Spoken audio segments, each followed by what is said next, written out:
Alright, so good day everyone. Good day, Mrs. Herbiliana Del Mondo.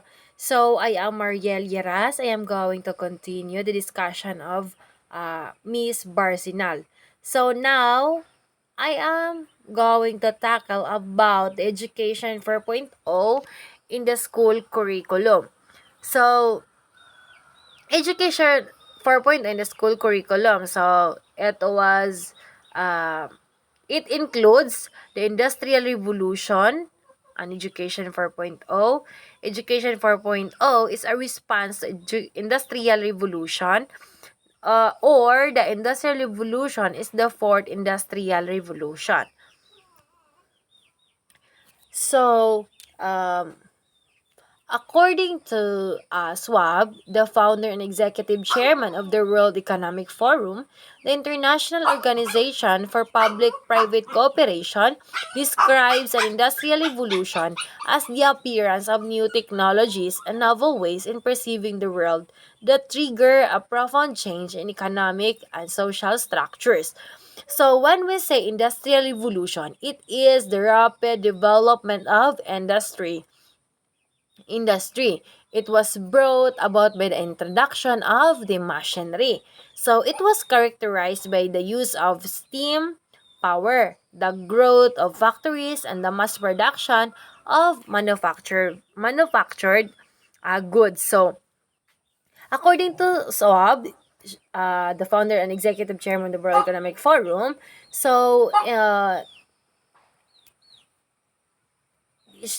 it describes an industrial revolution as the appearance of new technologies. So when we say new technologies, it talks about on how technologies replace by the human, on how technologies nagiging sanhi or nagiging rason na kung saan maraming mga tao na nawala ng trabaho dahil sa industrial or dahil sa mga teknolohiya na ginagamit. So, in the Industrial Revolution 1.0, it is the invention of the steam engine. So, with the steam engine, human labor was replaced by the machine. So, many laborers lose their jobs because machines did their jobs even more efficiently. So, the steam engines, ito yung ilalagay sa mga machine na kung saan gagana ang machine, which is maraming mga tao or there are many laborers lose their jobs because machines or the technology or the new invented machines replaced by or the laborers replaced by the new invented machines, because by the use of the machines yung mga bagay na yung mga bagay na hindi yung mga bagay na matagal gawin, mas napapadali ito kapag ginagamitan natin ng mga teknolohiya. Kaya dahil sa mga machine, dahil sa mga it is because of the invented machines, there are many people lose their jobs because mas inuuna or mas pina-priority natin yung mga bagong imbento na machine dahil mas mapadali yung pag-i-invent or mas mapadali ang paggawa ng iba't ibang uri ng mga produkto. Next is the Industrial Revolution 2.0, was the age of science and mass production. Things started to speed up with the discovery of electricity. So there were a number of key inventions: gasoline engines, airplanes, chemical fertilizer. Scientific principles were brought right into the factories, the most notable of which is the assembly line, which effectively powered mass production. So because of the technologies, the new invented machines, iba't ibang uri ng mga machine, ginagamitan ito ng electricity. So, it is Industrial Revolution 2.0. It is the age of the science and mass production, which is, it is the discovery of the electricity. So, if there is no electricity, so, most of the machine cannot function because many machines was based or it is connected with the electricity. So, for example, or the number of so there were a number of inventions. So, the gasoline engines. So, because of the gasoline engines, uh, motorcycles, taxis, bus, run or tatakbo kapag ginagamitan ng gasolina. So, mas mapadali na yung mga taon, hindi na sila maglalakad. So, pangalawa is the airplane. So, airplanes is very important, especially if you have a relatives that far away or malayo sa inyo. So, by the way of airplanes or by the use of airplanes, so mas mapadali tayong makapunta or makaabot sa mga relatives natin o sa mga kamag-anak natin na malayo sa atin. Next is the chemical fertilizer. So, chemical fertilizer is very important nowadays because ito na yung mga ginagamit ng tao upang mas mapadali ang kanilang mga gawain. Halimbawa na dito yung mga magsasaka.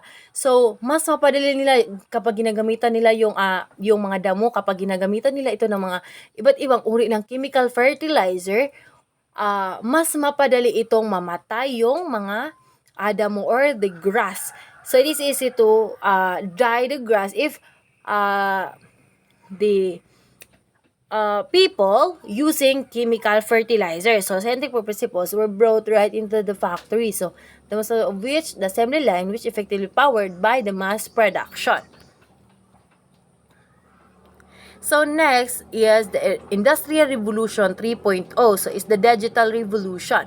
We move from analog, electronic, and mechanical devices to digital technology, which dramatically disrupted industries, especially global communications.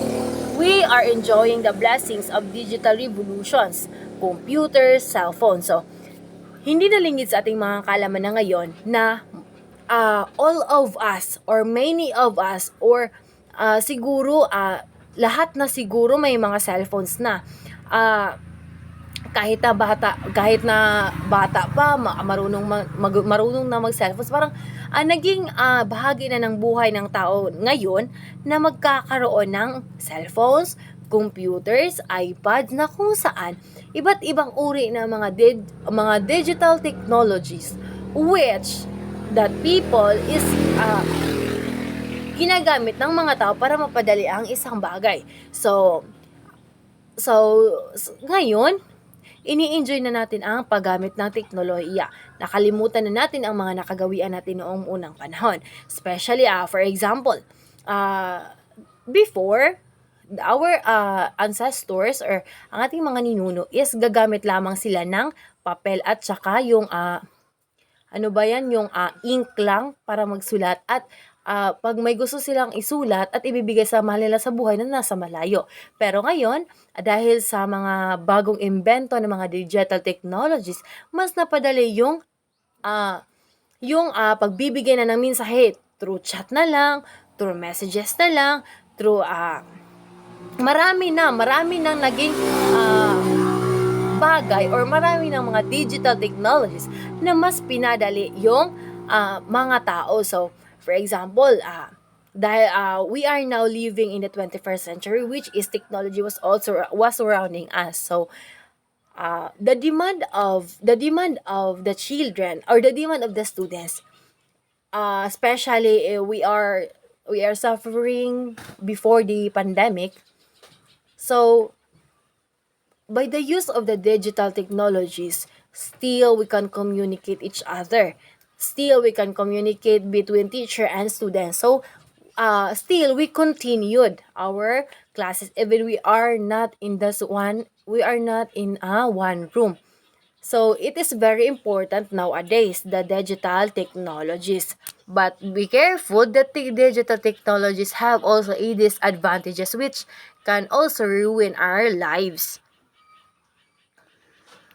So next is the Industrial Revolution 4.0. It's a computers connected to computers. It is interconnectivity. So it is Industrial 4.0. It talks about the interconnectivity. For example, is the computer connected to computers. Especially if chat. So, by the use of computer, we can also connect to the computer. We can chat by the computer. We also, our receiver also can read our message through the computers. So, it's the Internet of Things, artificial intelligence. So, in Industrial 4.0, we have robots, driverless cars, genetic sequencing and editing, miniaturized sensors, and 3D printing. We get digitally connected to one another across the globe. Global community connects everything, everywhere, always. So, the internet of everything. So, hindi na rin sa ating mga kalamanag, kahit gaano pa kalayo ang ating mga pamilya, mas madali. Kahit gaano pa sila kalayo sa atin, madali natin sila mako-communicate through the use of internet. So, internet is very important to all of us, especially if we have a relatives that are far from us. So by the use of internet, still we can connect or we can communicate with each other. Another example is if we have a class, so if the teachers cannot meet in that particular time, so he or she or the teacher can give an activity through or by the use of the internet. So we have a different or many kinds of applications which still we can communicate with each other by the use of the internet. So we cannot deny the fact that internet is very important, especially that we are as students or especially in the learning and teaching, because by the use of internet, if we have a things that we cannot or we didn't already or we didn't know yet, so we can easily go to the internet, go to the Chrome, Google, and search. So easily or automatically there is a result which can give us an idea on what things or ano ba talaga ang bagay na iyan na hindi mo malaman-laman. So, by the use of the internet, so mas magiging mapadali yung learnings natin kapag ginagamitan natin ng internet. So, next is the Education 4.0 is the response of the education sector.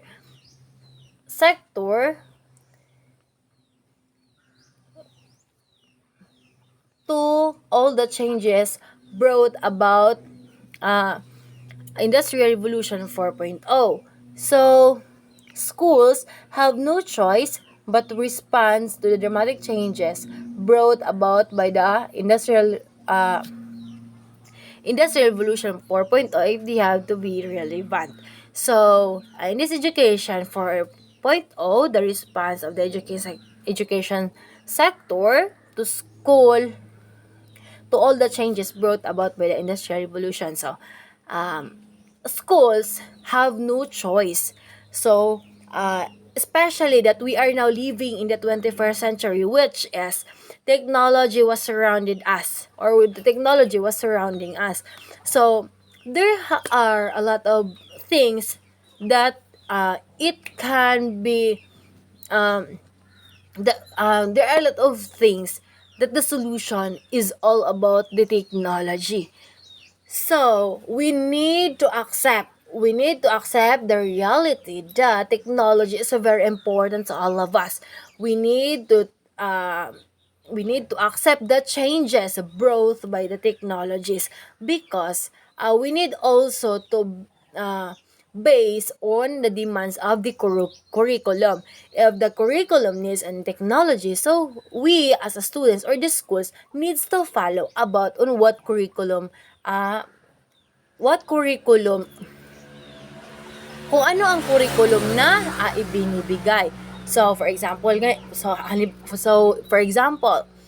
in our curriculum now, we are in the computer age or we are in the internet age. So the students and the teachers need to adapt the curriculum given, because the curriculum is invented based on the needs of the students or based on the needs of the society. So, if the internet is, kapag ang internet ay kinakailangan gagamitin natin yan. Kasi nga, it was based on the demands of the society. So, yung internet kasi, napakaliking tulong sa atin. Especially kapag tayo ay nag-aaral. So, may mga bagay or there are a lot of things that the students didn't know. So, we can simply go to the internet and search, and also we can have or we can learn about the things that we didn't know yet. So, to be relevant, schools consider some statistics. So, first, 80% of the skills trained in the 50 years can now be outperformed by machines. Next is the 65% of children who entered in 2018 will work in a job that have not been invented yet. And the last is the 49% of current jobs have the potential for machine replacement or the statistic best. So that's all about my topic. So it will be continued by Gio Barinian. Thank you.